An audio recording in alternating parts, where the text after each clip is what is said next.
Praise the Lord. प्रभु यीशु मसीह के नाम से फिर एक और बार आप सभी का स्वागत करते हैं हार्वेस्ट चर्च YWCCN हॉल में। और हम विश्वास करते हैं कि हम सब बहुत अच्छे हैं। आमीन, हालेलुया। प्रभु का धन्यवाद देते हैं एक नए रविवार के लिए, एक नए सप्ताह के लिए, एक नई आशीषों के लिए जो प्रभु ने हमारे जीवन में बहुत आयत से प्रभु ने दिया है। आमीन। विश्वास करते हैं कि परमेश्वर के पास में मेरे और आपके जीवन के लिए उत्तम योजनाएं हैं। आमीन, हालेलुया, प्रेज द लॉर्ड। प्रभु के नाम को हम धन्यवाद देते हैं सुंदर समय के लिए कि प्रभु ने हमें फिर एक बार उसके खुदा की उपस्थिति में लेकर आया है।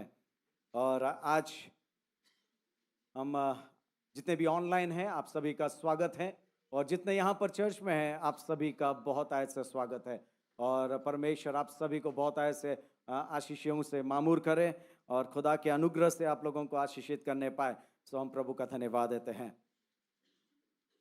आइए हम लोग आज के थोड़े से मनन के लिए हम लोग यदि बाइबल्स अपने साथ में लाए हैं और सो हम लोग अपने वचन को हम लोग निकालेंगे। आज दूसरा राजा उसका 5 अध्याय, दूसरा राजा उसका 5 अध्याय। एक्चुअली हम एक यात्रा करेंगे आज 1 से लेकर 18 आयत तक, है ना।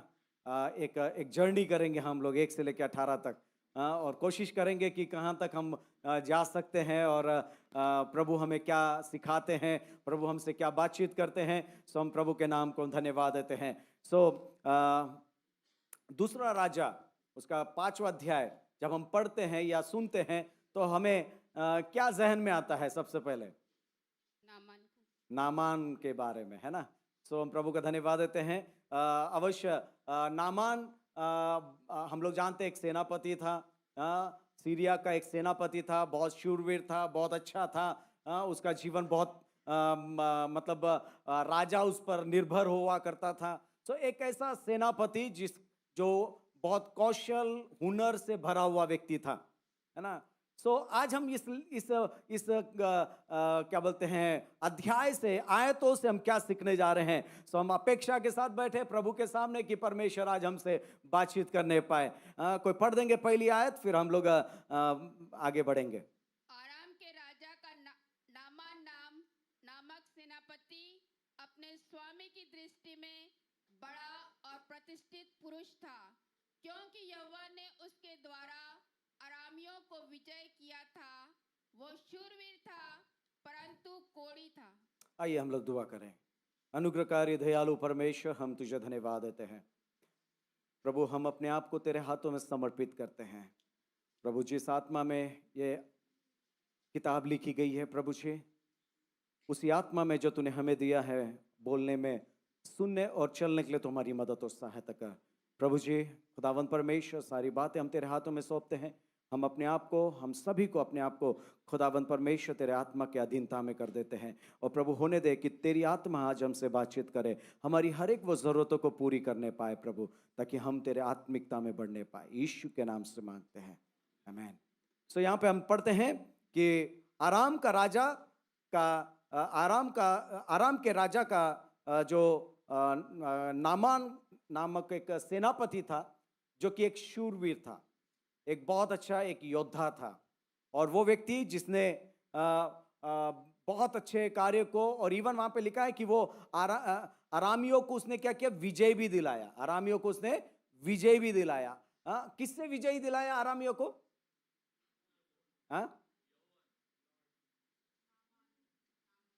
इज़राइल से, है ना। किससे जीता है उसने? इज़राइल से। ठीक है, आगे जब हम पढ़ेंगे तो हमको पता चलेगा। सो वहां पर इज़राइल उसने क्या किया? वो युद्ध को जीताया था। और कारण भी है, क्योंकि वो जो इज़राइली लोग थे वे मूर्ति पूजा में और दूसरा परमेश्वर के आज्ञा न मानने में वो चले गए थे। इसलिए ये आरामी सेना ने क्या किया? उन पर विजय पाकर वहां से लोगों को बंधुआई में लेकर आए, है ना। सो हम इस सारी बातों को हम समझने की कोशिश करेंगे, परमेश्वर हमें क्या सिखाना चाहता है। सो जब यहाँ पे आरामी जो सेनापति है, जो नामान के बारे में हम पढ़ते हैं, सो यहाँ पे हम क्या देखते हैं उसके बारे में? कि वो शूरवीर था, सब अच्छा था, लेकिन एक आखिरी का जो वाक्य था ना, उसने पूरी स्टोरी को चेंज कर दिया। क्या था वहां पे? परंतु, है ना, परंतु क्या हुआ, वो कोढ़ी था, है ना। और हम जानते हैं कि कोढ़ी जो एक शब्द या कोढ़ी व्यक्ति को हम जब सुनते हैं, देखते हैं, इवन नए नियम में भी हमने कोढ़ियों के बारे में पढ़ते हैं ना। सो इन व्यक्तियों को कोई भी अपने करीब आने नहीं देता, या इन व्यक्तियों को कोई भी अपने संग रखने नहीं देता या रहने नहीं देता, है ना। सो ये शूरवीर था और एक अच्छा योद्धा था, लेकिन एक समस्या उसके अंदर थी, और वो क्या था, कोढ़ की शिकायत थी, है ना, कोढ़ की शिकायत। और यहां पर हम पढ़ते जब सीरिया राजा उस पर पूर्ण रीति से निर्भर रहा करता था, और परमेश्वर ने क्या किया, उस मतलब सीरिया का राजा जो था या आरामी राजा जो था उस पर फेवर्स, अनुग्रह को लेकर आया। क्यों, वो ये नहीं सोचा कि वो कोढ़ से ग्रसित है, परंतु उसने ये देखा कि वो क्या है, एक शूरवीर है। वो क्या देखता है, एक शूरवीर, मतलब है कि उसकी नजरिया जो है वो ये नहीं है कि वो किस बीमारी से ग्रसित है। यदि कोई और होता तो शायद हो सकता कि राजा ने उसको क्या करता, गांव से बाहर रख दिया रहता, है ना। और ये बीमारी हम लोग जानते हैं कि शायद छूने से भी हो जाती है, या पता नहीं कोई पसंद नहीं करता ऐसे व्यक्ति को अपने करीब रखना, उसके संग रहना। शायद हो सकता है यदि परिवार के भी होंगे तो वो भी क्या बोलेंगे, भैया तू चले जा, नहीं तो हम भी इन्फेक्टेड हो जाएंगे, है ना। सो ऐसे परिस्थिति में यहां पर एक नामान, एक बहुत ही अपने आप को बहुत गर्व घमंड से भरा हुआ व्यक्ति था, क्योंकि उसको मालूम है कि मैं कौन हूं, एक शूरवीर सेनापति हूं। सो आज मैं जो शीर्षक आपके बीच में लेकर आया हूं वो यही है, a proud man and a suffering girl.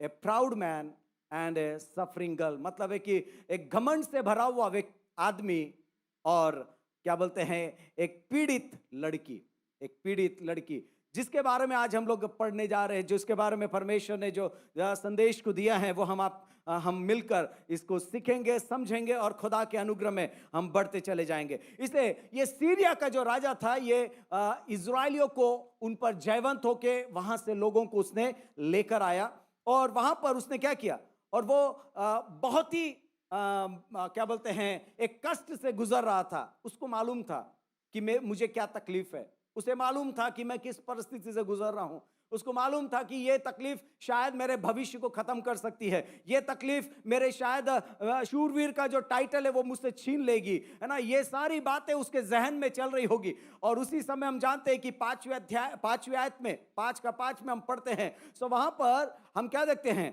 कि वो जो लड़की थी, जिसको उन्होंने कहां से लेकर आया था, बंधुआई में लेकर आए थे, वो लड़की क्या कर रही है, यहां पर नाबान को एक शुभ संदेश दे रही है। Praise the Lord.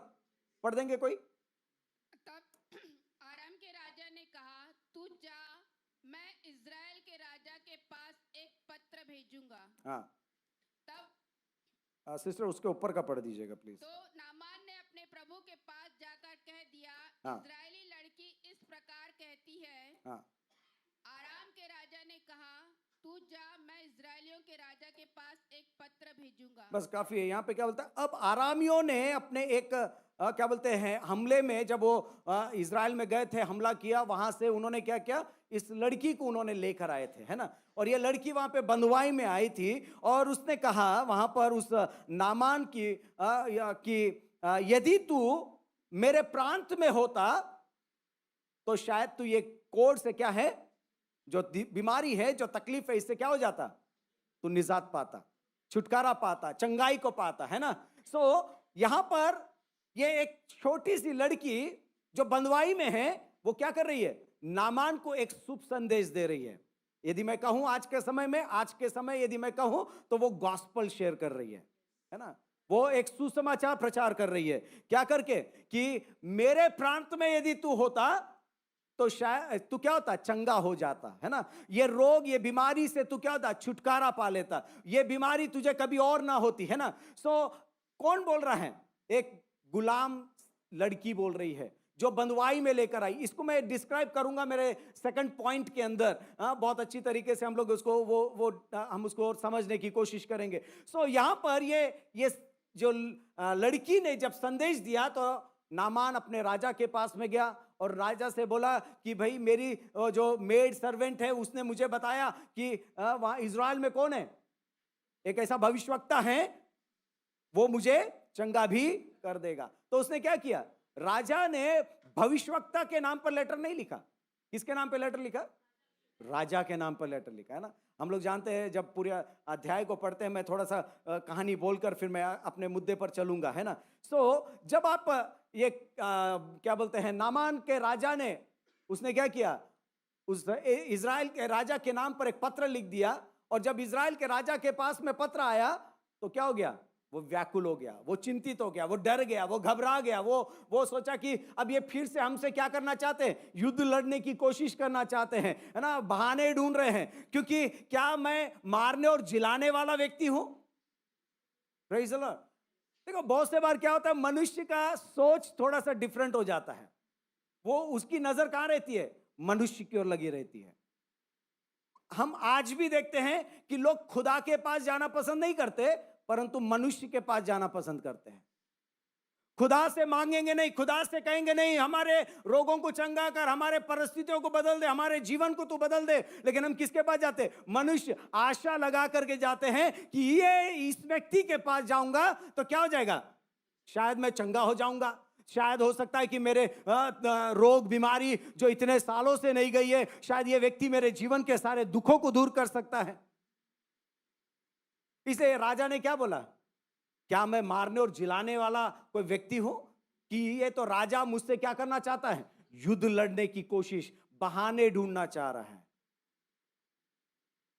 राजा घबरा गया, डर गया। इवन वहां लिखा है कि उसने अपने वस्त्रों को क्या किया, फाड़ दिया, है ना। मतलब वो अपने वस्त्रों को फाड़ करके वो ये दिखाना चाहता है, नथिंग, मैं कुछ भी नहीं हूं, मैं कुछ भी नहीं कर सकता हूं, मुझ में कोई सामर्थ नहीं है, मुझ में कोई योग्यता नहीं है, मैं कोई काबिल व्यक्ति नहीं हूं कि मैं कोई किसी को चंगा कर सकूं। और मैं आज आपको भी बोलता हूं, और हम जानते हैं, वचन में हमने बार बार पढ़ा भी है, किसी मनुष्य में वो सामर्थ नहीं है किसी को चंगा करने की, वो सामर्थ केवल परमेश्वर में है, केवल यीशु मसीह में। हालेलुया, हालेलुया, है ना। तो हम किसके पास जा रहे हैं? हम मनुष्य को देखकर जा रहे हैं, मनुष्य के पास जा रहे हैं कि यह मनुष्य मेरे जीवन के दुखों को दूर करेगा, यह मनुष्य मेरे जीवन के तकलीफों को दूर करेगा, यह मनुष्य मेरे चिंताओं को दूर कर देगा, यह मनुष्य मेरे जीवन के हर एक जो रुकावट है वो दूर कर देगा। लेकिन यह भूल जाता है ये वो कुछ भी नहीं कर सकता है। इसलिए हमने यह भजन संहिता उसका 63 में पढ़ते, उसके 2 आयत में क्या देखते हैं, भजन लिखने वाला कहता है कि प्रभु तू अपनी सामर्थ को मुझे दिखा, ताकि मैं क्या करूं, क्या करूं, मैं तेरी महिमा को देखने पाऊं। Praise the Lord, hallelujah. So परमेश्वर चाहता है कि मनुष्य कुछ नहीं है, केवल मनुष्य क्या कर सकता है, प्रार्थना कर सकता है ना। केवल मनुष्य क्या कर सकता है, उनके लिए कुछ इंतजाम कर सकता है, परंतु चंगा करने, सामर्थ देना, उद्धार देना, पापों की क्षमा करना, ये सारी बातें किसके हाथों में? खुदा यीशु मसीह के हाथों में, परमेश्वर के हाथों में, जो हमारे जीवन के तकलीफों को दूर कर सकता है। लेकिन निराशा यह है कि हम मनुष्य के पास जाते हैं। यहां पे राजा ने किसके पास भेजा नामान को? एक राजा के पास, एक मनुष्य के पास भेजा, और वो मनुष्य बोलता कि मैं कुछ भी नहीं हूं, मैं कुछ भी नहीं कर सकता, मुझ में कोई योग्यता नहीं है। लेकिन एक व्यक्ति था ना, जिसके बारे में वो लड़की ने बोला था, वो राजा के बारे में बोला था क्या? नहीं। वो किसके बारे में बोला? क्या वो भविष्यवक्ता राजा था क्या? नहीं। भविष्यवक्ता कौन था? एलीशा भविष्यवक्ता था। तो उसने तो सही पता बताया था, लेकिन राजा ने गलत रास्ता पकड़ लिया, है ना, गलत व्यक्ति के पास भेज दिया। जैसे कि हम लोग जानते हैं, मजूसी लोगों को मालूम था, वो तारा देखे, उनको तो ये तो पता चला कोई राजा जन्म लिया है, लेकिन गलत जगह पे पहुंच गए थे, गलत रास्ते में चले गए, है ना। तो आप यदि मनुष्य पर भरोसा करेंगे ना, तो गलत मार्ग में ही जाएंगे, सही मार्ग नहीं मिलेगा हमको। सही मार्ग चाहिए, खुदा के पास आओ, है ना। और वो वहां पर उसने क्या किया, सही व्यक्ति का एड्रेस बताया, लेकिन राजा ने उसको गलत मार्ग में पहुंचा दिया। सावधान रहे, बहुत से बार हम कहां जा रहे हैं, क्या कर रहे हैं, हमारा विश्वास किस पर है, हम किस पर भरोसा कर रहे हैं, क्या परमेश्वर के अनुग्रह को हम लोग जानते हैं, समझते हैं, और परमेश्वर जो चाहता है वो हम कर रहे हैं, या हम अपनी मर्जी से कुछ करना चाहते हैं। तो यहां पे नामान ने क्या किया, अवश्य लेटर लिया, अवश्य वो लेटर लेके राजा के पास पहुंच गया, वो लेटर उसको मिल गया, वो व्याकुल हो गया, चिंतित हो गया। लेकिन जो यहां पर बातचीत हो रही थी, कहीं और परमेश्वर के जन को पता चल गया, और वो कहने लगा, अपने दास को भेजकर बोला, हे राजा तू डर मत, चिंता मत कर, घबरा नहीं, वो आता है तो मेरे पास भेज देना। Praise the Lord, hallelujah, hallelujah. है ना। सो परमेश्वर यहाँ पे वो परमेश्वर का जन ने ये जान लिया, जिसके बारे में उसने कहा था कि तू यदि ऐसा करेगा तो मैं वहां पर जाकर उससे मिलूंगा। अब देखिए, जब नामान कोढ़ी निकल रहा था तो मालूम है वचन में लिखा है वहां पर कि उसने क्या लिया, कम से कम 750, है ना, 750 चांदी, और फिर बाद में 150 के आसपास उसने सोना, मतलब वो जो उस समय जिस प्रकार का पाउंड हुआ था उसके अनुसार, और 10 जोड़ी उसने क्या लिए, कपड़े लेकर गया। किसके लिए? राजा, या जो मुझे चंगा करेगा उसको मैं दे दूंगा, है ना। मतलब अब क्या करने वाला है, अब वो जो भी उसके लिए प्रार्थना करेगा या जिसके द्वारा वो चंगा होगा, वो क्या हो जाएगा, बिलियनियर बन जाएगा। प्रेज द लॉर्ड, हालेलुया, है ना। और वो जो उस समय में जो कपड़े होते थे वो हैंडमेड होते थे, तो वो महंगे होते, है ना। आज तो मशीन है, आज तो सब कुछ है, तो अलग बात है। और वो यदि नामान लेकर आ रहा है, राजा के हाथ से लेकर आ रहा है, तो मतलब है कि वो सस्ते नहीं होंगे, महंगे होंगे, कॉस्टली होंगे, ताकि वो क्या करे, कहीं पार्टी वेयर में, है ना, आजकल आज के समय के अनुसार, है ना, कि भैया अपने को कोई अच्छा कपड़ा मिल जाए तो हम क्या करेंगे, पार्टी वेयर में चले जाएंगे ना, पार्टी में पहन कर निकल जाएंगे, है कि नहीं। सो ऐसा हो सकता है कि वहां पर नामान ने जब उसके लिए सब कुछ लेकर गया, वो ये सोच करके कि जो मुझे चंगा करेगा मैं उसको ये क्या करूंगा, मटेरियल ब्लेसिंग्स दूंगा। क्या मटेरियल ब्लेसिंग्स स्पिरिचुअल ब्लेसिंग्स को खरीद सकती है क्या? नहीं। प्रेज द लॉर्ड, हालेलुया, है ना। मटेरियल ब्लेसिंग्स अपने जगह पर है, जो परमेश्वर ने हमें दिया है वो अलग बात है, लेकिन परमेश्वर मटेरियल से ज्यादा स्पिरिचुअल ब्लेसिंग पर विश्वास करता है और स्पिरिचुअल ब्लेसिंग्स देना चाहता है। आत्मिक वरदानों से हमें मामूर करना चाहता है, आत्मिक आशीषों से मामूर करना चाहता है। और यहाँ पे नामान ने उसी प्रकार से किया। और जब लेटर उसके पास में गया, और वह हम लोग जानते हैं कि थोड़ा जो नामान था, 10वीं आयत पढ़ेंगे फिर आगे चलेंगे। तब एलिशा ने एक दूत से उसके पास यह कहला भेजा, तू जाकर यरदन में 7 बार डुबकी मार, तब तेरा शरीर ज्यों का त्यों हो जाएगा और तू शुद्ध होगा। देखिए यहां पर क्या हो गया, कट शॉर्ट करके कहानी को मैं आगे लेके जाना चाहता हूं। जब यह नामान एलिशा के द्वार पर पहुंच गया, तो एलिशा ने क्या किया, नामान के लिए एक संदेशा भिजवाया। देखिए बहुत से बार होता ना कि नामान ने यहां पर क्या विचार किया, वो ये सोचा कि शायद वो एलिशा मेरे पास आएगा, वो मुझ पर हाथ रखेगा, वो मुझसे बातचीत करेगा, वो मेरे सामने गिड़गिड़ाएगा, वो हो जैसा उसको पता चलेगा वो जो भी काम कर रहा होगा छोड़ छाड़ करके दौड़ के मेरे पास में आएगा, क्योंकि उसको मालूम है मैं कौन हूं, है ना। और वो यदि वो नहीं आएगा तो शायद मैं उस इज़राइल पर मैं क्या कर सकता हूं, हमला कर सकता हूं, फिर से मैं उनको गुलाम कर सकता हूं, उनको खत्म कर सकता हूं। सो एलिशा क्या करेगा, दौड़ दौड़ के मेरे पास आएगा, और वो क्या करेगा, मेरे लिए प्रार्थना करेगा, हाथ रखेगा, है ना। आज ऐसा ही होता ना कि जब तक अभी बीच में एक बहन ने मुझे कॉल किया, पता नहीं यूट्यूब से कहीं से मेरा नंबर निकाला, और ये अभी जो बीच में मीटिंग्स थे उसके लिए, सो मुझे फ़ोन किया, बोला कि पास्टर साहब आप मुझे क्या बोलते हैं वहाँ तक पहुँचा सकते हैं क्या, कि वो मेरे लिए प्रार्थना करेंगे। मैंने बोला पहली बात, मैं कोई हूँ नहीं कि मैं आपको वहाँ तक पहुँचाऊँ, ठीक है, कि वो हमारे लिए हाथ रख के प्रार्थना करें।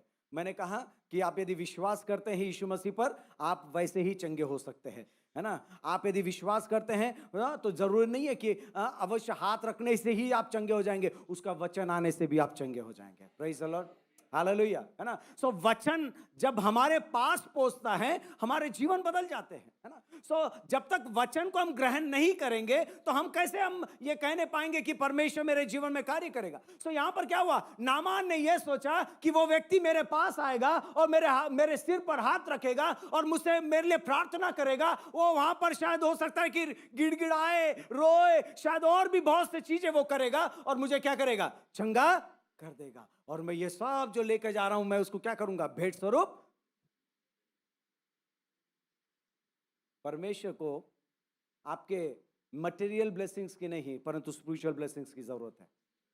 यदि आप आत्मिक तौर से ब्लेस हो जाएंगे, है ना, इसलिए प्रभु बोलता है तू धर्म और राज की खोज कर, सारी भली वस्तु आ जाएगी। परमेश्वर लेकर आएगा, कहीं ना कहीं से, वो अलग बात है, ठीक है। सो यहां पर ये राजा ने क्या किया, या नामान ने क्या किया, ये सोचा कि जब मैं उसके पास जाऊंगा तो वो मेरे लिए क्या करेगा, ऐसे ऐसे प्रार्थना करेगा, और जब वो प्रार्थना करेगा, जब वो छुएगा, जब वो मुझे पकड़ेगा, हो सकता है कि शायद मेरा जीवन बदल जाएगा। और वो ये है कि मैं एक शूरवीर हूं और मैं उसी के अनुसार मैं कार्य करने पाऊं। लेकिन एलीशा ने नहीं किया, एलीशा ने नहीं किया। क्या भेजा उसने, संदेशा भेजा, एक काम कर, यरदन की नदी में जा और क्या करना, 7 बार डुबकी लगाना, है ना। वो क्रोध से भर गया। कौन? क्रोध से भर गया नामान। ये क्या कह रहा है, ये इसे नहीं मालूम मैं कौन हूं, इसे नहीं मालूम ये क्या कह रहा है ये। इसने तो आना चाहिए था, इसने तो छूना चाहिए था, इसने सब कुछ करना चाहिए, लेकिन ये संदेशा भिजवा रहा है मेरे पास। क्रोध से भर गया। बहुत से बार हमारे साथ भी होता है, यदि हमारे लिए कभी कुछ ऐसा ना होना तो हम भी क्या हो जाते हैं, हम सोचते हैं कि भाई पास्टर हमसे प्यार नहीं करता है ना, वो हमारे लिए प्रेयर नहीं करना चाहता है, इसलिए शायद हो सकता है कि वो संदेशा भिजवा दे रहा है कि भैया जाओ तुम ऐसा ऐसा करो, ताकि तुम्हारे जीवन में कुछ चीजें बदल जाए। देखिए बहुत से बार होता है ना कि आज के दिन भी मनुष्य यही सोच में, यही विचारों में पड़ा हुआ है कि हमारा जीवन में यही कुछ होगा। लेकिन नहीं, यदि आप विश्वास करते हैं तो परमेश्वर अवश्य आपके परिस्थितियों को बदलने में और उसको संवारने के लिए प्रभु आपकी मदद कर सकता है। इसलिए यहां पर जो नहमाया जब गया, उसके दास ने बोला होगा, मिस्टर नहमाया, डॉक्टर एलीशा है ना, थोड़ा बिजी है, लेकिन नहीं, वो अभी उसके पास समय नहीं है आपके पास में आने के लिए, आपका उपचार करने के लिए, है ना। डॉक्टर एलीशा बहुत बिजी है, ठीक है। हाँ मिस्टर नामान, आप बीमार हैं, आप एक काम करो, थोड़ी देर वेट करो, आज हम हॉस्पिटल जाते हैं। हाँ तो क्या होता है कि डॉक्टर के पास में जाने के पहले हमारे लाइन में बैठना पड़ता है ना। जब नंबर आएगा, कितना भी सीरियस रहे, कितना भी तकलीफ रहे, है ना, ज्यादा ही सीरियस है तो डॉक्टर अटेंड कर लेता है, नहीं है तो ठीक है भैया लाइन से आओ। वो तो छोड़ो, दूसरे लोग जो, अरे हम पहले आए ना, तुम क्यों जा रहे बीच में, है कि नहीं, ऐसे लोग भी रहते बीच में। सो क्या है, मिस्टर नामान डॉक्टर एलीशा के पास में गया ये सोच कर कि मैं क्या करूंगा, चंगा है। मैं आपसे एक बात बोलना चाहता हूं, नामान ने कभी भी ये विश्वास नहीं किया कि मुझे परमेश्वर चंगा करेगा, लेकिन उसने ये विश्वास किया एक व्यक्ति मुझे चंगा करेगा। इसलिए उसके अंदर क्या आया, क्रोध आया, इसलिए निराशा आ गई, है ना। वो क्रोध से भर गया, है ना। वो बोला कि अब उसने अपनी भड़ास, अभी तक तो वो सोच के आया था, है ना, कि सब अच्छा होगा, है ना, अभी मैं बिल्कुल नॉर्मल पोजीशन में जाऊंगा, नॉर्मल में जाऊंगा, सोचूंगा नहीं मैं एक बड़ा सेनापति हूं, ये नहीं सोचूंगा कि मैं कौन हूं, क्या हूं, मैं ना एकदम नॉर्मल, है ना। मैं अपने आप को बहुत दिन, अपने क्रोध को शायद उसने बहुत डाउन किया होगा, बहुत सी बातों को उसने अपने डाउन करके शायद वो क्या हो गया, एलीशा के पास में गया। लेकिन जब एलीशा ने किया, कहा कि भैया यरदन में जाकर डुबकी लगा, तो क्रोध निकल पड़ा। सबसे पहले क्या निकला, क्रोध, गुस्सा आया उसे, है ना। बहुत से बार हमारे साथ भी होता है ना, जब हमारे मुताबिक कुछ ना हो तो हमें क्या लगता है, क्रोध आता है ना, सबसे पहले क्रोध आ जाता है। और क्रोध में हम क्या करते हैं, अभी तक जो दबा के रखे हैं ना, वो सब उगल के रख देते हैं, अभी तक जो हम कहना नहीं चाह रहे थे वो सब निकाल कर रख देते हैं। एलीशा के सामने भी ऐसा ही हुआ, नामान ने वही बातें बोला, है ना। क्या वो, यदि यरदन नदी है, एक्चुअली जब आप यरदन नदी के बारे में पढ़ेंगे तो वो एक, आज के समय में बोल सकते हैं नाला जैसे है, नाला होता है ना, पानी अच्छा नहीं है, गंदा पानी है ना वहां पे। इसे वो नामान बोला कि उस नाले में जाके कौन डुबकी मारेगा, हमारे इधर तो और भी अच्छे अच्छे नदियां है ना, यदि वो बोलना ही था तो कम से कम उधर के बारे में बोल देता, मैं वहीं जाके डुबकी लगाता, यहीं पर क्यों करूं। ये होता है ना कि जब कोई पावरफुल आदमी रहता है ना, वो अपने हिसाब से सोचता है, या तो कोई बड़ा व्यक्ति होता है तो वो ये सोचता है कि मेरे जैसा होना चाहिए, मैं जैसा सोच रहा हूं वैसा होना चाहिए। जरूरी नहीं है, जब आप खुदा के सामने आते हैं, आप बड़े और छोटे नहीं है, आप सब परमेश्वर की संतान है, एक समान है, एक जैसे है ना। और आप जब उसके अनुसार रहते हैं ना, परमेश्वर को जहां पर जो करना रहेगा वहीं पर वही काम करेगा, आप और मेरे अनुसार नहीं, खुदा के मर्जी के अनुसार। इसलिए बोलता ना, तुम्हारी उसकी कल्पनाओं में, उसकी योजना में, हमारी कल्पना, हमारी योजना में जमीन आसमान का अंतर है। क्यों है, क्योंकि इसी कारण से है कि हम लोग जो सोचते हैं, है ना। इसलिए यहां पर हम देखते कि कोई पढ़ देंगे, 11 आयत को पढ़िएगा प्लीज, उसी का।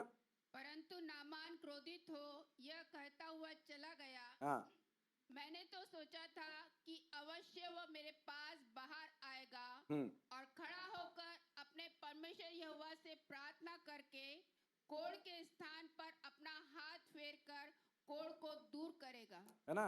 वो ये सोच करके कि नामान के पास एलीशा आकर क्या करेगा, उसको छुएगा और फिर कोढ़ को शुद्ध करेगा। 12 आयत पढ़ेंगे वहां पर। क्या दमिश्क की अबाना और पर्पर नदियां इज़राइल के सब जलाशयों से उत्तम नहीं है? क्या मैं उनमें स्नान करके शुद्ध नहीं हो सकता हूँ? इसलिए वह क्रोध से भरा हुआ लौट कर चला गया। ठीक है, 13 भी पढ़ देंगे। तब उसके सेवक पास आकर कहने लगे, हे हमारे पिता, यदि भविष्यवक्ता तुझे कोई भारी काम करने की आज्ञा देता तो क्या तू उसे न करता? ठीक है, अब क्या हो गया, ये क्रोध से भरकर ये वापस जाने लगा। तो क्या हुआ, दासों ने बोला ना, यदि हम इसको थोड़ा सा अलग शब्द में समझने की कोशिश करें कि भैया यदि तुझे माउंट एवरेस्ट पे चढ़ने के लिए बोल दिया रहता तो क्या तू नहीं जाता? यदि माउंट एवरेस्ट पे यदि मान लो कोई पेड़ होता, वहां से कोई फल तोड़ के लाना होता, नहीं है पर मैं इमेजिन करो, है ना, यदि वो ऐसा होता तो क्या तू नहीं करता? तू कर सकता ना। क्या वो तुझे और कोई बातें यदि कहता कि तू जाकर उस सेना को हरा कर आजा, फिर मैं तेरे लिए प्रार्थना करूंगा, तो तू नहीं करता? कर सकता था। मतलब यदि कोई कठिन बात दिया होता तो तू अवश्य करने के लिए सोचता और कर भी देता। लेकिन ये तो बहुत सरल बात बताया, तो क्या लग रहा मालूम है क्या, उसको ये लग रहा है कि ये मेरे लिए क्या है, तौहीन है। मैं इतना बड़ा व्यक्ति हूं, मैं वो गंदे पानी में जाकर डुबकी मारूंगा? मेरे वहां मेरे गांव में तो इससे भी सुंदर और बहुत अच्छे क्या बोलते हैं नदियां हैं, जहां पर मैं जाकर अपने आपको डुबा करके मैं ठीक हो सकता हूं ना। आजकल बुरा नहीं मानना, लेकिन लगता तो लगने दो। लेकिन क्या है, बहुत से बार होता है ना, जो डॉक्टर्स लोग प्रिस्क्रिप्शन लिख के देते हैं ना, वो कहाँ के लिख के देते हैं? अपने बाजू वाले फार्मेसी का लिख के देते हैं ना। और यदि मान लो कि भैया मैंने यहाँ से नहीं लेना है, मैं सोचूंगा कि भैया आजकल वो मेड प्लस है और आजकल ये है वो है, जहां पर डिस्काउंट भरपूर मिलता है, मैं वहां से ले लूंगा, है ना। सो क्या होता है, वहां पे दवाइयां और मिलती है तो अलग कंपनी की, है ना। भैया हो सकता है कि आपको वो साइड इफेक्ट ज्यादा हो सकता है आपकी कोई और कष्ट बढ़ सकते हैं, है ना। सो हम कहां से लेना है? अरे हमारे उधर है ना, वो वहां 10%, 20%, 50% तक मिल जाता है डिस्काउंट, तो हम वहां से ले लेंगे, है ना।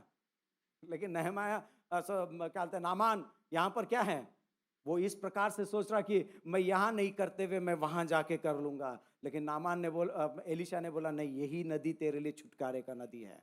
आमीन, है ना। आज का दिन हमारे लिए प्रभु ने छुटकारे का रखा है। आज का जो प्रभु ने हमारे लिए रखा है और जो प्रभु ने हमारे से कहा है, वही हमें करने की जरूरत है। ना कि हम बहुत से बार ये बातों पे चिंता करते हैं कि हमें क्या अच्छा लगता, हमारे लिए क्या सुविधा है, हमें क्या बेस्ट लगता, क्या हमारे लिए हो सकता है जो बेहतर होगा वही हम करेंगे। नहीं, परमेश्वर के लिए जो बेहतर होगा परमेश्वर आपके लिए वो करेगा। आमीन। आपको तैयार रहना है, आपको तैयार रहना है। 14 आयत को भी पढ़ेंगे सिस्टर, 14, 15 भी। तब उसने परमेश्वर के भक्त के वचन के अनुसार यरदन को जाकर उसमें 7 बार डुबकी मारी और उसका शरीर छोटे लड़के का सा हो गया और वह शुद्ध हो गया। तब वह अपने सब दल बल समेत परमेश्वर के भक्त के यहाँ लौट आया और उसके सम्मुख खड़ा होकर कहने लगा, सो अब मैंने जान लिया है कि समस्त पृथ्वी में इज़राइल को छोड़ और कहीं परमेश्वर नहीं है। बस काफी है ना। यहाँ पर क्या हो गया, ये नामान गया, अवश्य 6 डुबकी मारा, कुछ नहीं हुआ। 7वां डुबकी सब कहानी जानते, वो डुबकी मारा और वो क्या हो गया, एक बालक सा एक शरीर को लेकर वापस आया। देखो परमेश्वर यहाँ पर क्या कर रहा है मालूम है क्या, यहाँ पर एलीशा आके यदि चंगा कर देता ना, उसको वैल्यू नहीं होता, उसको महत्वता नहीं होता, है ना। लेकिन यहाँ पे एलीशा ने जब उसको नामान को भेजा नदी में जा करके और जाके वहां पर डुबकी लगा, सो आखिरी में हमने क्या पढ़ा, वहां पर हम ये देखते कि वो परमेश्वर चाहता है कि उसका और परमेश्वर का एक रिश्ता बन जाए। बहुत से बार हम होता ना कि अभी मैं मीटिंग में गया, मैं चंगा हो गया, मैं चला गया, है ना। लेकिन वो कनेक्टिविटी नहीं है, कनेक्शंस नहीं है ना। लेकिन जब परमेश्वर हमसे कुछ करने के लिए बोलता है और जब हम यदि उसी के अनुसार करते हैं ना, आपका कनेक्शन प्रभु के साथ होता है, आपका रिलेशनशिप उसके साथ बढ़ता है, आपका संबंध उसके साथ बढ़ता है। नहीं है तो क्या होता है, वो सिर्फ क्या है, नामधारी या नाम के लिए वो क्या कर रहे हैं, प्रभु के पास में आते, चंगाई पाते चले जाते। आज भी बहुत से इस दुनिया में है ना, आते हैं, चंगाई पाते हैं, चले जाते हैं। यहां पर इसका कोड क्या हो गया, दूर हो गया। और परमेश्वर क्या चाह रहा था, उसके साथ में एक संबंध होना है, रिलेशनशिप होना है, संगति होना है, ताकि वो उसको वैल्यू रहे कि परमेश्वर ने मेरे जीवन में क्या किया है। Praise the Lord. इसलिए हमने वो आयत को पढ़ा, 15 आयत, फिर एक बार पढ़ेंगे सिस्टर 15।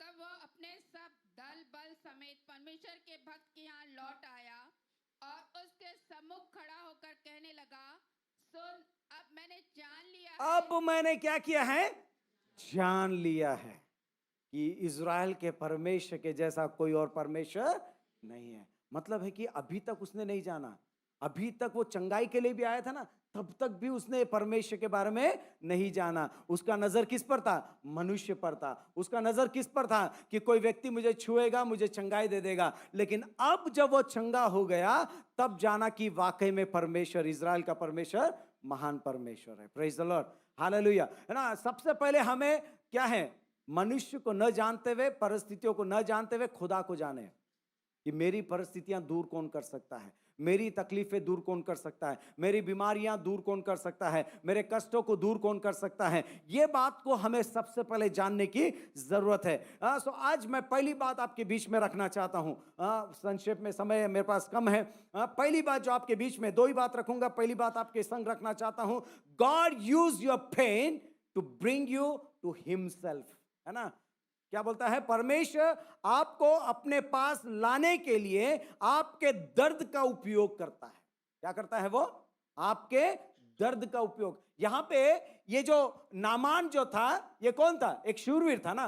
नामान, यदि हम प्रश्न करें कि क्या बोलते हैं, इस दर्द के द्वारा ऐसा कौन सी बात है जो मेरे जीवन में बेहतर हो सकता है, बीमारी के द्वारा ऐसा कौन सी बात है जो मेरे जीवन में बेहतर हो सकता है, क्या परमेश्वर के पास में इसके लिए क्या उद्देश्य है, क्या मकसद है कि ये इस प्रकार से कुछ करना चाहता है। बहुत से बार यहां पर हम देखते हैं कि एक नामान के बारे में, फिर मैं बार बार इस बात को जोर क्यों दे रहा हूं, क्योंकि ये बहुत इंपॉर्टेंट है ना। क्योंकि विषय यही था, प्राउड मैन, है ना। क्या था वहां पे, प्राउड मैन, है ना, एंड सफरिंग गर्ल। तो ये प्राउड मैन क्या कर रहा है, जब उसको, अब वो दीनता और नम्रता में आने के लिए क्या हुआ, एक दाग काफी था उसके ऊपर। क्या था, दाग, है ना। उसके शरीर में दाग पता चला, तभी तो पता चला कि वो कोढ़ से ग्रसित है ना। सो ये जब दाग पता चला, उसका जो ऊंचाई था वो नीचे आ गया, है ना। पौलुस भी बोलता ना, मैं अपने आप को कूटता मारता और क्या करता हूं, अपने वश में रखने की। मतलब है कि मैं घमंड में ना रहूं, है ना। बहुत से बार हम सोचते कि ये मेरे द्वारा हुआ है, ये मैंने किया है, ये मेरे यदि मैं नहीं होता तो शायद नहीं हो सकता था, ये मुझे ही सौभाग्य मिला, मैं ही कर सकता हूं। याद रखिए, आप कुछ नहीं कर सकते, आप में वो योग्यता नहीं है कुछ करने की। आप सिर्फ एक संतान है खुदा के, आप प्रार्थना कर सकते। सो यहाँ पे नामान क्या हुआ, एक चीज को जब उसने जान लिया, मेरे अंदर क्या है, एक कोड है। अब शूरवीर तो है वो, है ना, एक शूरवीर है और राजा का दाहिना हाथ हो सकता है। राजा ने उसको बहुत अच्छे क्या बोलते हैं, फेवर्स दे रखे थे। लेकिन उस समय में हम क्या देखते हैं, उसके अंदर एक दाग था। अब वो दाग ने क्या किया, दाग ने क्या किया, उसको ये एहसास कराया कि मेरा जीवन अब कुछ समय का है। ये एहसास कराया कि अब शायद सभी को पता चल जाएगा, तो अब मैं जो पोस्ट पे हूं ना, जो मेरा अधिकार है, जो मेरे पास में जो पोस्ट है, शायद वो मुझसे ले करके वो किसी और को दे सकते, और मुझे क्या करेंगे, गांव से बाहर कर देंगे। अब मेरा क्या होगा, हो सकता है कि 1 साल 2 साल 3 साल मेरे शरीर के अंग निकलना शुरू हो जाएंगे और मैं और क्या हो जाऊंगा, मैं मर जाऊंगा। मतलब एक जो दाग ने उसको क्या किया, उसके गर्व और उसके घमंड को उसने क्या किया, वहां लेकर आया जहां खुदा पर विश्वास करना है। आमीन, प्रेज द लॉर्ड।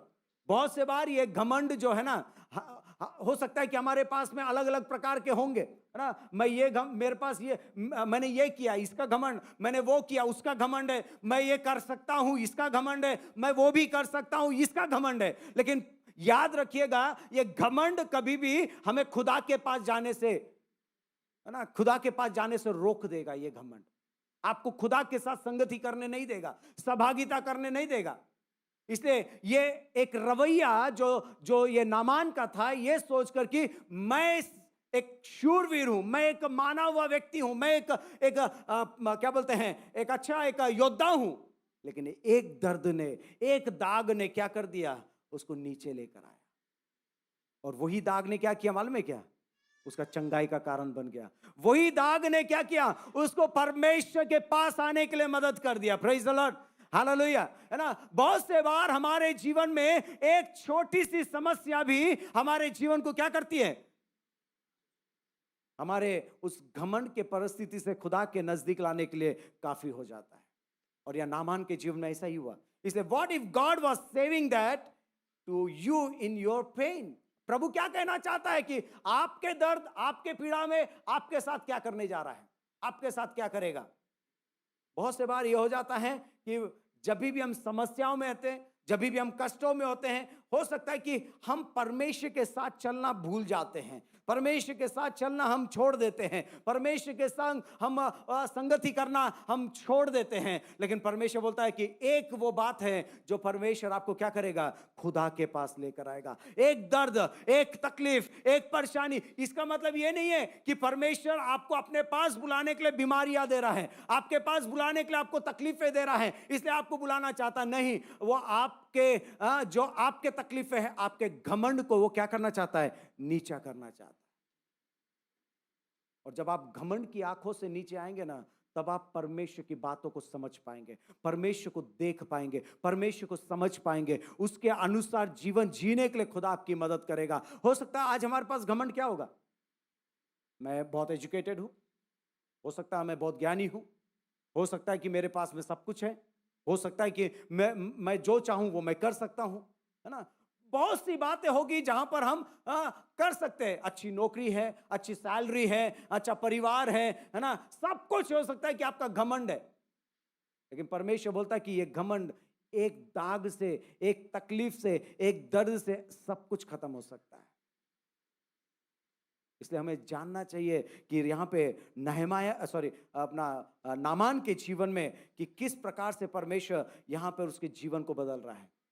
उसके जीवन में वो जो तकलीफें थी, वो जो कष्ट था, वो परमेश्वर ने उसके जीवन से उसको क्या किया, दूर किया। क्यों मालूम है क्या, वो चाहता था कि नामान का जीवन, वो लड़की ने क्या किया, मैं थोड़ी देर के बाद में सेकंड पॉइंट में समझाऊंगा, उसका जीवन बदल जाए। क्यों मालूम है, नामान के लिए उसका जो औहदा था वो परमेश्वर था। नामान के लिए वो जो कर रहा था वो परमेश्वर था। मतलब है कि उसके लिए वो भगवान था, जैसे है ना, हम हिंदी में कहते हैं भगवान जैसे था।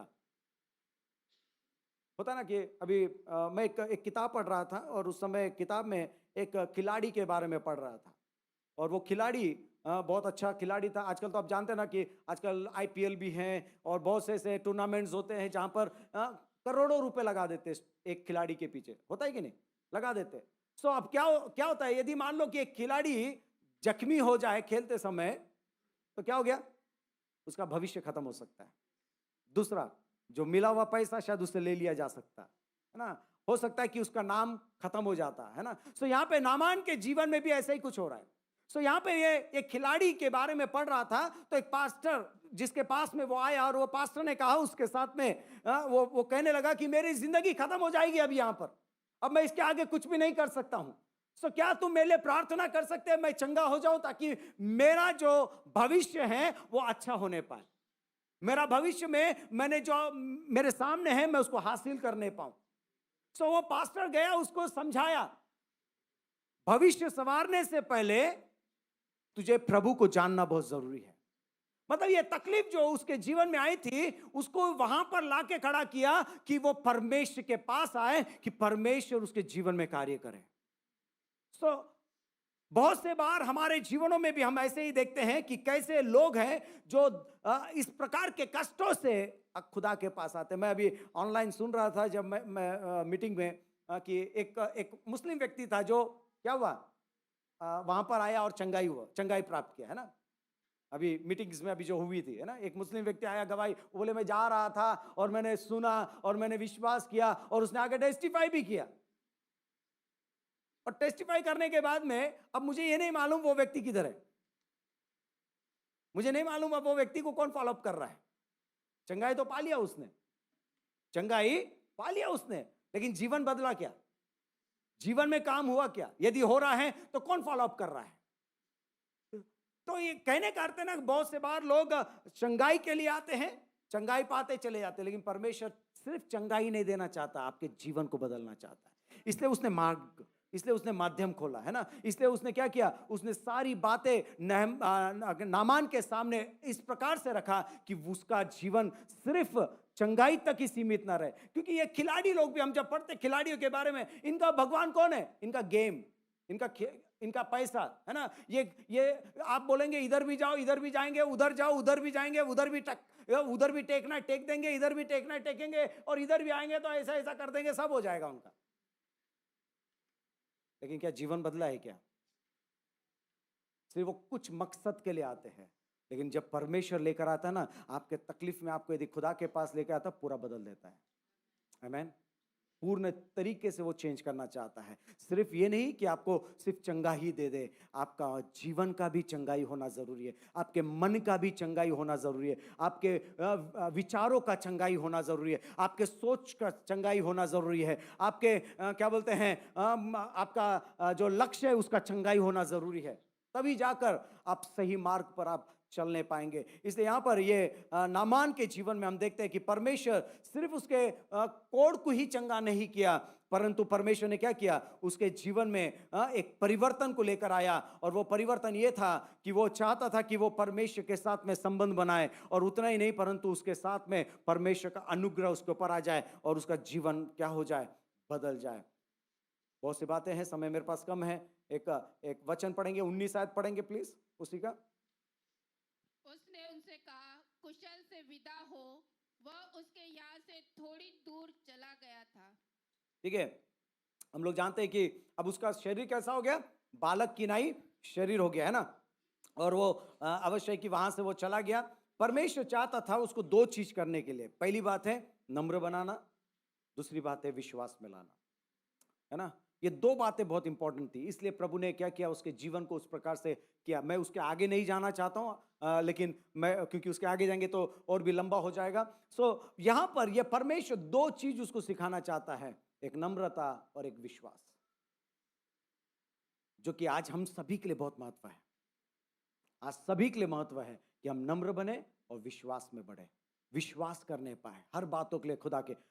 इफिसियों में लिखा है उसका 2 अध्याय उसके 8 और 9 में, क्योंकि विश्वास के द्वारा अनुग्रह ही से तुम्हारा उद्धार हुआ है, और यह तुम्हारी ओर से नहीं वरन परमेश्वर का दान है, और ना कर्मों के कारण, ऐसा ना हो कि कोई घमंड करने पाए। इफिशियंस 2 और वहां पर हम लोग 8 और 9 में पढ़ रहे हैं। यहां कहता है कि जो भी हुआ है विश्वास करने के द्वारा, उसके अनुग्रह ही से क्या हुआ है, तुम चंगे हुए हैं। और वो कहता है और तुम्हारे कर्मों के कारण नहीं तो तुम क्या करते, अपने आप में घमंड करते। ये नामान क्या कर रहा है, कर्मों पर विश्वास कर रहा है, इसलिए घमंड कर रहा है ना। क्या कर रहा है नामान, अपने कर्मों पर विश्वास करके घमंड कर रहा है। लेकिन परमेश्वर बोलता है कि तू नम्र बन जा और विश्वास में बदल जा, तेरा उद्धार हो जाएगा। आमीन। दूसरी बात तो जो मैं आपके बीच में रखना चाहता हूं वो ये है, दूसरी बात है, God use your pain to bring others to him. God क्या बोलते, use your pain to bring others to him. मतलब है कि आपके दर्द, आपके तकलीफ को प्रभु इस्तेमाल करके क्या करेगा, दूसरों को आपके पास लाएगा। पहला हमने क्या देखा, खुद को लेकर आएगा, दूसरा दूसरों को लेकर आएगा। आमीन।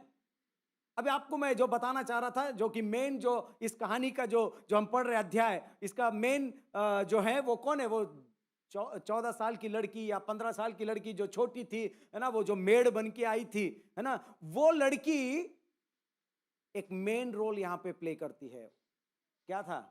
उसने बोला यदि तू मेरे प्रांत में होता, तो वहां पे एक भविष्यवक्ता है, वो क्या करेगा?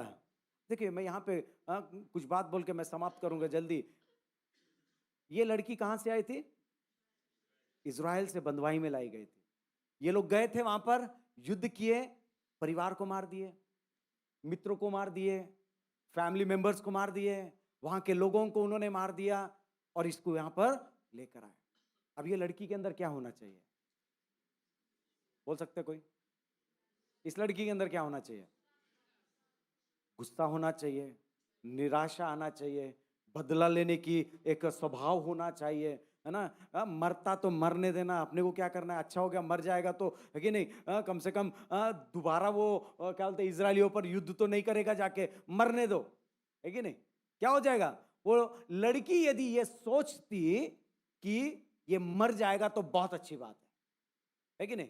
यदि ये लड़की ये सोचती उसका जीवन यहां खत्म हो जाएगा, बहुत अच्छा हो जाएगा, ताकि वो युद्ध नहीं करेगा, है ना? हो सकता है ना कभी कभी हमारे विरोध में जो लोग रहते हैं तो हम ऐसी ही प्रार्थना करते हैं, है ना? उसके साथ ऐसा ही हो जा, उसके साथ वैसा ही हो जा।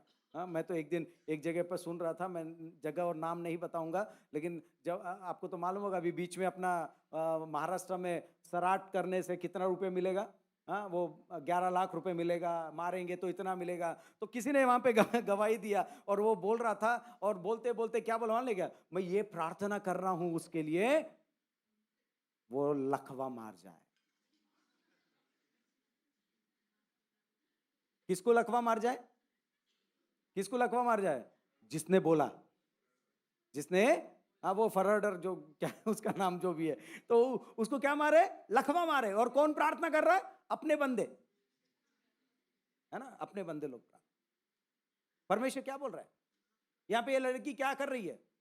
प्रार्थना कर सकती थी तो कर सकती थी, मर जा, है ना? मुझे क्या लेना देना तेरे से, तू जो करना है कर ले, है ना? ये सब बोल करके वो अपना पलड़ा झाड़ते, और शायद हो सकता कि वो मर जाता तो शायद ये लड़की अपने घर वापस, अपने गांव में वापस भी जा सकती थी, लेकिन इसने ऐसा नहीं किया। इसने ऐसा नहीं किया। इसने क्या किया? परमेश्वर के प्रेम में थी, शुभ संदेश दे दिया। क्या दिया? यदि तू मेरे प्रांत में जाएगा तो वहां पर तू चंगा हो जाएगा। आमेन, प्रेज द लॉर्ड।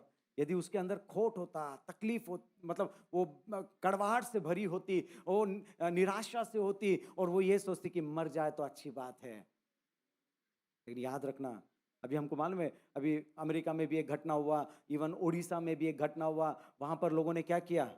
हाँ, ग्राहमस्टन की पत्नी ने बोला मैं क्षमा करती हूँ क्योंकि मेरे पिता ने मुझे क्षमा करना सिखाया। और अमेरिका में जो घटना हुआ उसने भी सेम बात बोला कि मैं उन्हें क्षमा करती हूँ क्योंकि मेरे पिता ने मुझे सिखाया प्रेम करना और क्षमा करना, है ना? सो क्या हो गया? लोगों ने जब प्रभु के लोगों को खत्म किया, उनके पत्नियों ने ये गवाही दिया कि मैं उन्हें क्या करती हूँ? क्षमा करती हूँ। ये हृदय मसीह लोगों का है, प्रेज द लॉर्ड, हालेलुया, है ना? ये हमारा हृदय है।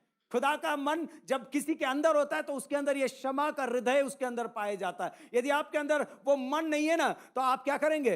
इसी प्रकार की उल्टी सीधी बातें करेंगे। मैं अभी जब इवन जो अभी छत्तीसगढ़ में चल रहा है, मैं हमेशा यही प्रार्थना करता हूँ। मेरे जो मैं ब्रांच चर्च में भी मैं जाता हूँ, वहां पे यही प्रार्थना करता हूँ कि लोग ये कहते कि वो उसके साथ ऐसा हो जाए, उसको जेल में डाल दे, उसके साथ बुरा हो जाए, है ना? क्यों ये प्रार्थना करते हैं? यदि स्तिफनुस यही प्रार्थना करता तो शाऊल पौलुस नहीं बन सकता था। लेकिन आज हमको क्या प्रार्थना करनी है? हमें उनकी क्षमा के लिए प्रार्थना करनी है, ना कि उनके दंड के लिए प्रार्थना करनी है। यदि दंड के लिए प्रार्थना कर रहे हैं, आप परमेश्वर बन गए, आप परमेश्वर बन गए। ये दंड देने का काम मेरा और आपका नहीं है, किसका है? वो परमेश्वर का। जिसको दंड देना चाहेगा देगा, जिसको क्षमा करना चाहेगा क्षमा करेगा, ये उसके हाथों में है। हमारा काम यह है उनके लिए प्रार्थना करना। क्या प्रार्थना करना है? प्रभु उनके जीवन को क्या कर? क्षमा कर दे, बचा ले प्रभु, ताकि वो भी तो तेरी संतान है, हालेलुया, वो भी तो उसकी संतान है। वो नहीं चाहता कि, परमेश्वर नहीं चाहता, इसलिए यदि चाहता तो यीशु मसीह इस दुनिया में नहीं आता मेरे और आपके लिए। यहां पे ये लड़की बहुत तकलीफ में थी। जो सफरिंग जो गर्ल है वो ये लड़की है जहां पर उसने बहुत से दुखों को उठाया, बहुत से कष्टों को उठाया। उसने देखा अपने परिवार को मरते हुए, अपने मित्रों को मरते हुए, अपने लोगों को मरते हुए, और इसने बंधुआई में लेकर आया। लेकिन फिर भी ये तरस से भर गई और इसने क्या किया? एक बलिदान दे, एक सफरिंग से गुजर के आई है, एक तकलीफ से गुजर के आई है, लेकिन फिर भी इसके अंदर प्रेम और क्षमा की बातें हैं। हालेलुया। आज हमारे अंदर उससे बढ़कर होना चाहिए। उस समय तो शायद हम ये कह सकते हैं वो पवित्र आत्मा का काम वहां नहीं था, अब तो अरे ठीक है ना, अब नए नियम में हम लोग हैं तो हम पवित्र आत्मा के बातों पर विश्वास तो करें, परमेश्वर के वचन पर विश्वास करें, परमेश्वर से कहने पाए कि प्रभु जो तूने हमें आत्मा दी है, उस आत्मा के द्वारा तू हमें ये योग्य बना कि हम लोगों को क्षमा कर सके। Praise the Lord. आज हमें वो लोगों को क्षमा करने की जरूरत है, दंड की प्रार्थना नहीं करना है। दंड की प्रार्थना करेंगे तो उनमें और आप में और हम में कोई फर्क नहीं रहा। हम भी एक्सक्यूज मी सॉरी, हमें भी कोई फर्क नहीं रहा तो फिर क्या करेंगे? इसलिए हमें याद रखना है, यहां लड़की ने क्या किया? सफरिंग किया, और उसने क्या किया? उसको क्षमा किया, और जब उसने क्षमा किया उस व्यक्ति के जीवन में उद्धार आया। आज यीशु मसीह भी हमारे लिए इस पृथ्वी पर आकर क्या किया? सफर किया। क्या वो अपने पापों के लिए सफर किया कि हमारे पापों के लिए सफर किया? हमारे पापों के लिए सफर किया। उसने पाप नहीं किया था, लेकिन फिर भी उसने दुख उठाया, उसने तकलीफ उठाया, उसने हमारे लिए अपना जीवन दिया, उसने हमारे लिए वो क्रूस पर चढ़ गया, है ना, कि वो हमारे पापों को क्षमा कर सके, हमारे जीवन के हर एक वो कष्टों को निकाल दे। ये लड़की हमें सिखा रही है, ये लड़की हमें बता रही है कि वो जिस कष्ट से वो गुजर रही थी, जिस तकलीफ से वो गुजर रही थी, और जो उसके संग हुआ था, जो बातें उसके साथ हुई थी, लेकिन फिर भी उसने क्या किया? उसने उनको क्षमा कर दिया और उसके लिए एक माध्यम खोल दिया कि प्रभु उसके जीवन को बदल दे। आज हमारी भी प्रार्थना यही होनी चाहिए। आज हमारी भी प्रार्थना यही होनी चाहिए। मेरा समय हो चुका है, इसलिए मैं आगे नहीं बढ़ूंगा, यहीं समाप्त करूंगा। वहाँ पे लिखा है कोलोसियों की पुस्तक में, उसका कोलोसियों में और उसका 1 और 24 में कहता है, इस वचन को पढ़ेंगे, हम समाप्त करेंगे। अब मैं उन दुखों के कारण आनंद करता हूँ। कौन बोलता है? पौलुस बोलता है, जो तुम्हारे लिए उठाता हूँ, और मसीह के क्लेशों की घटी उसकी देह के लिए, अर्थात कलीसिया के लिए अपने शरीर में पूरी की देता हूं। परमेश्वर का एक कोई पढ़ देंगे अपने बीच में? अब मैं उन दुखों के कारण आनंद करता हूँ जो तुम्हारे लिए उठाता हूँ, और मसीह के क्लेशों की घटी उसके देह के लिए, अर्थात कलीसिया के लिए अपने शरीर में पूरी करता हूँ। आमीन। पौलुस यहाँ पे कहता है कि वो चाहता है कि हमारे जीवन में, है ना, एक वो क्षमा हमारे जीवन में आ जाए, हमारे जीवन बदल जाए, हमारे कष्ट बदल जाने पाए। हमारे लिए उसने दाम दे चुका है। इसलिए यहाँ पे पौलुस 2 बातों का प्रश्न मैं आपके सामने रखना चाहता हूँ। पहली बात यह है, क्या आप नम्रता में होकर आप ये कह सकते हैं, humility to admit he is your hope. नम्रता में आप ये ग्रहण करें, अंगीकार करें कि वो मेरा आशा है। कौन है? प्रभु यीशु मसीह मेरा आशा है। विश्वास में ये विश्वास करे, विश्वास में यह विश्वास करे कि वो परमेश्वर है जो मुझे उद्धार देगा।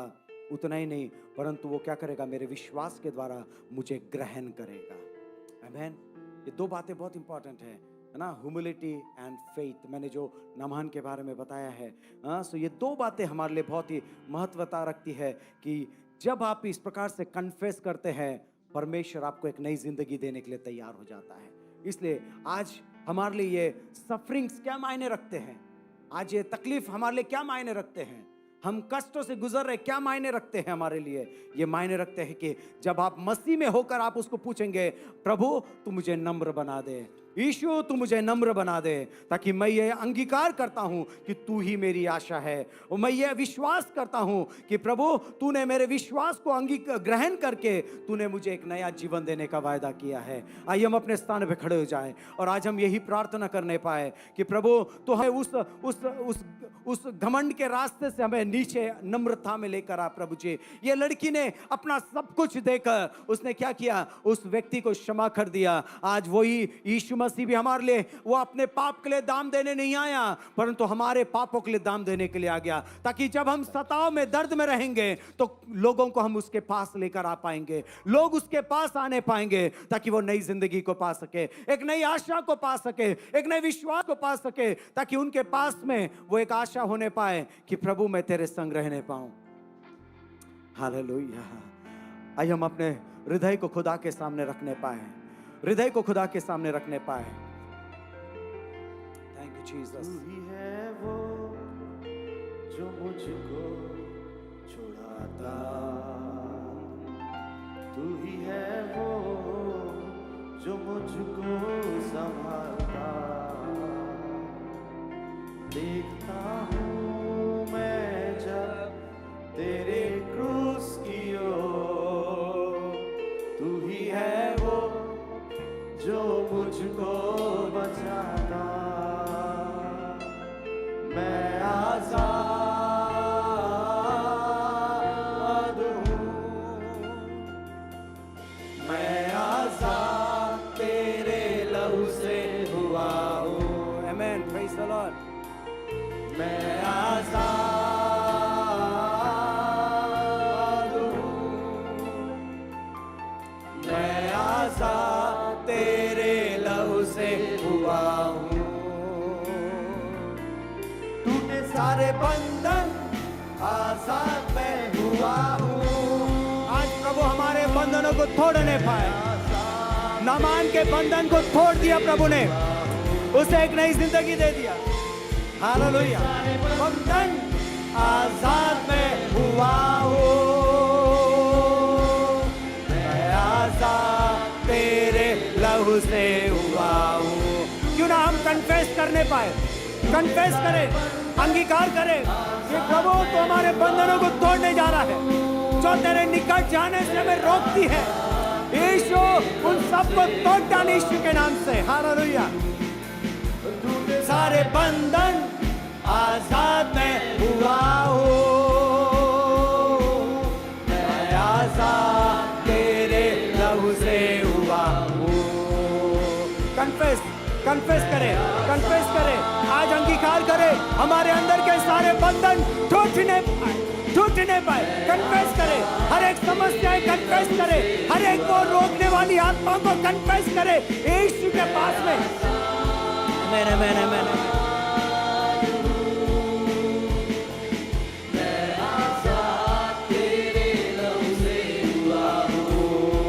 Yes yes Lord. हालेलुया।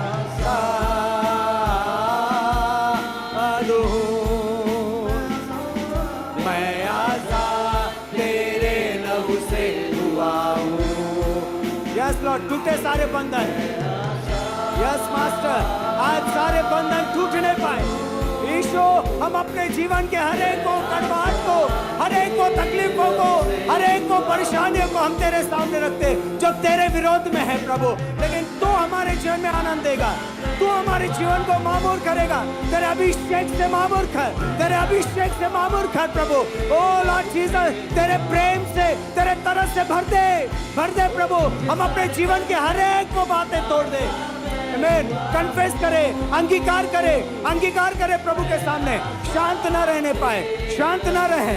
आज प्रभु आपके जीवन में वैसा ही करेगा जैसे आप अंगीकार करेंगे, जैसे आप अंगीकार करेंगे परमेश्वर करेगा, परमेश्वर करेगा। परमेश्वर परिवर्तनों को लेकर आएगा, परमेश्वर बदलाव को लेकर आएगा।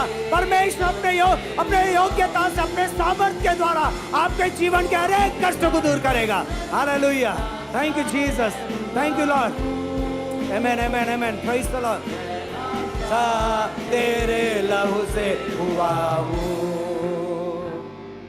मेरे प्रिय, यदि खुदा का अभिषेक, खुदा का अनुग्रह, खुदा की उपस्थिति हमारे बीच में है और वो परमेश्वर चाहता है, यदि ऐसी कोई बातें हैं जो हमारे जीवन से दूर होना है, आज खुदा के हाथों में समर्पित करें। नामान ने अपने जीवन को खुदा के हाथों में समर्पित कर दिया। उसने कहा, अब मैंने जान लिया हूं इज़राइल का परमेश्वर वाकई में परमेश्वर है, सच्चा परमेश्वर है। प्रभु जी हम धन्यवाद देते हैं। खुदावंद परमेश्वर हमारे दर्द, हमारे कठिन कठिन समस्याएं प्रभु लोगों को तेरे निकट लाने पाए, इवन मुझे तेरे निकट लाने पाए प्रभु खुदा, ताकि हम तेरी महिमा कर सकें। धन्यवाद देते हैं प्रभु, सारा आदर महिमा हम तुझे देते हैं, यीशु के नाम से मांगते हैं, आमीन। प्रभु आप सभी को बहुत